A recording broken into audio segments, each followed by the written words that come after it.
Grazie Giuseppe, benvenuti alla seconda parte di Tempi Supplementari. Io sono Primo Marrazzu. Tra poco parleremo di calcio giovanile. Se la regia mi dà l'ok possiamo partire con la telefonata.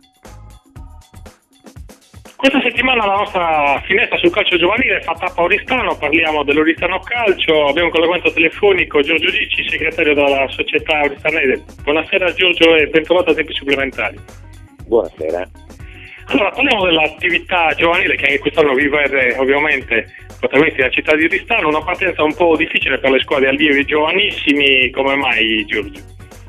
Gli allievi mi scontano in partenza il fatto che è una squadra che sta ripartendo praticamente da zero, perché concluso il ciclo precedente che ci aveva regalato grandi soddisfazioni e l'eso di alcuni dei migliori elementi verso altre società ci portano a ripartire con gli allievi praticamente con una squadra di primo anno paga lo scorso del noviziato. Abbiamo indubbiamente degli elementi che più tardi ci daranno grandi soddisfazioni, però per il momento era naturale che partissimo un po' in ritardo. Per quello che riguarda i giovanissimi invece è una squadra che esprime un gran bel gioco, probabilmente tra i migliori della categoria, ma ha qualche piccola tara in quello che è l'estremo difensore. Nelle partite precedenti abbiamo fatto un gran bel gioco a centrocampo con un controllo assoluto della partita, però arrivati in area immediato questo problema qui, penso che questa squadra qui sta molto bene. Ecco, voi anche quest'anno avete collocato i migliori talenti poi nelle società della zona e sottolineo sempre il fatto che comunque al primo posto per voi non ci sono i risultati ovviamente, ma il rispetto delle regole, questa è una cosa su cui voi puntate molto, no? Perfetto, la filosofia dell'Oristano Calcio è quella lì. Noi vogliamo che i ragazzi che arrivano a noi stiano bene, imparino le regole del calcio, ma non solo, devono imparare a vivere. Niente, stavo dicendo che abbiamo appunto come emblema massimo la solidarietà. I ragazzi sono indirizzati verso questo tipo di scelta societaria. Di recente abbiamo consegnato una serata il taxi amico, frutto di un'iniziativa fatta di raccolta solidale per consegnare appunto alla città il taxi amico che aiuta i bisognosi.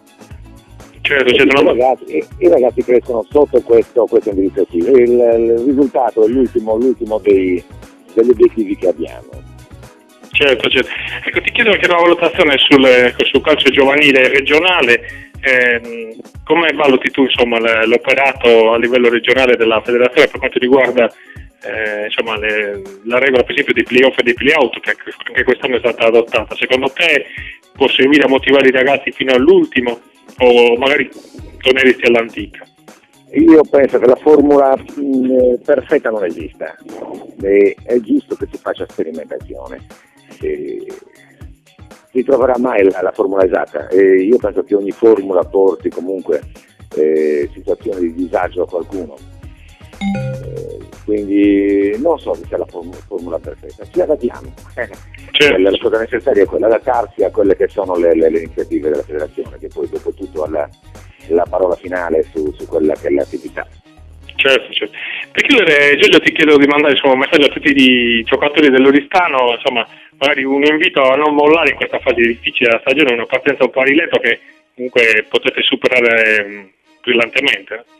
Sì, loro lo sanno perché comunque ne parliamo, i tecnici sono preparatissimi, i ragazzi sanno di dover affrontare questo momento qui con serenità, perché noi non chiediamo risultati, a noi basta vedere che c'è impegno nel campo e l'impegno c'è. E questa domenica scorsa magari un po' di demoralizzazione per gli allievi c'è stata perché comunque i risultati non arrivano, però loro sanno che con l'impegno poi si arriva dovunque. Noi li stimoliamo in questa direzione, sono ragazzi intelligenti, sono ragazzi che hanno voglia di lavorare, si divertono e per noi è quello importante, i ragazzi si devono divertire, da noi si devono divertire, non avranno pressioni né tirate le orecchie né niente, sono ragazzi seri, sanno lavorare e noi dobbiamo solamente seguirli. Assolutamente, siamo sicuri che con l'impegno poi i risultati arriveranno perché come si dice poi il lavoro paga alla lunga e sicuramente anche le vostre squadre riusciranno a recuperare in classifica, ne siamo sicuri. Perfetto. Noi ringraziamo...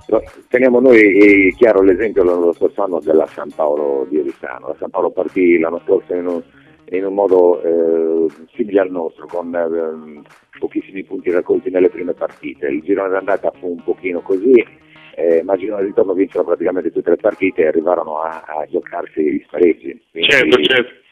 C'è tempo per rimediare, c'è. Certo, assolutamente. Benissimo, noi ringraziamo Giorgio Ricci, ovviamente Giorgio, grande in bocca al lupo a tutto lo staff tecnico dell'Oristano e a tutte le scuole giovanili, complimenti naturalmente per il lavoro encomiabile che svolgete nella cittadina oristanese. Io ringrazio a nome mio e di tutta la società e di tutti i ragazzi che quest'anno tra l'altro sono numerosissimi, anche perché non abbiamo solo allievi e giovanissimi, ma tutto dietro tutta la scuola calcio, certo. Molto attivo. Quest'anno partiamo, forse l'anno in cui abbiamo più ragazzi dalla nostra nascita, quindi c'è movimento, noi stiamo a calcio, c'è movimento e noi siamo contenti, siamo questi ragazzi e quindi andiamo avanti. Insomma, il settimo anno non è la crisi, ma come si dice, le sua. L'abbiamo temuto, l'inizio dell'anno l'abbiamo temuto perché ci sono stati un pochino di movimenti che non ci sono piaciuti, però evidentemente il lavoro che abbiamo fatto ha pagato, sono arrivati tantissimi ragazzi di tutte le categorie. Benissimo, noi ringraziamo ancora Giorgio, ancora un saluto a tutti i tifosi, ovviamente tutte le famiglie che vi seguono e naturalmente grande in bocca al lupo. Vi ringrazio, buon lavoro. Grazie Giorgio. Ciao. Bene, anche per questa settimana è tutto, io vi ringrazio per averci seguito fino a questo momento, vi ricordo il nostro contatto di posta elettronica, scriveteci a redazione@ilterzotempo.net. Da Primo Ragazzo una buona serata e un arrivederci alla prossima settimana con tempi supplementari. Ciao!